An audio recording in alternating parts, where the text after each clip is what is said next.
Hey yo, changing the shift handle height requires attention to knob and jam nut selection. You know, using a low profile handle alone will not lower the overall knob height of the MGW Race Spec shifters in all applications. You know, this tech tip will illustrate the results of knob and handle configurations on the MGW Race Spec shifters. Alright, here's two Race Spec isolator bodies, one with the standard handle and one with the low profile handle. The shifter boot has a grommet which contributes to the height of your knob. So let's take that off and use it in our height configurations.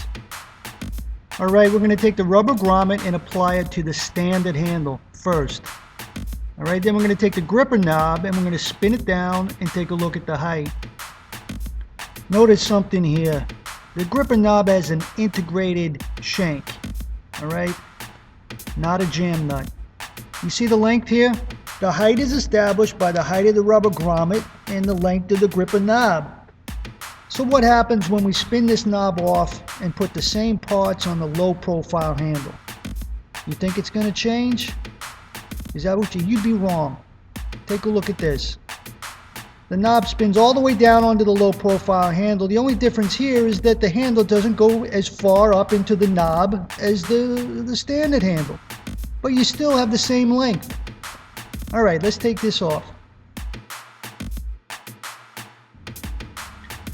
Now before we get into playing with the ball knob, I want you to take a look at my nuts. As you can see, my left jam nut is bigger than my right nut. If you're expecting a height change to your knob on your MGW Race Spec shifter, you're going to need a small nut. Here's why. Spinning down the big jam nut and the ball, you can see that the height of the knob is now established by the height of the grommet, the height of the jam nut, and finally the ball itself.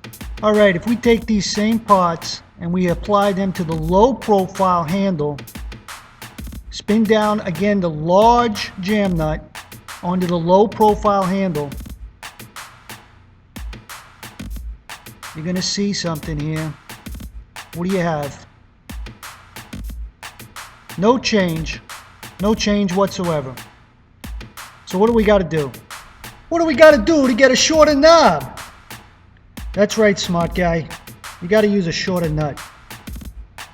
Spin down the shorter nut, spin on the ball, and look what you got. That's right. You got a little nut and a short knob. Whatever.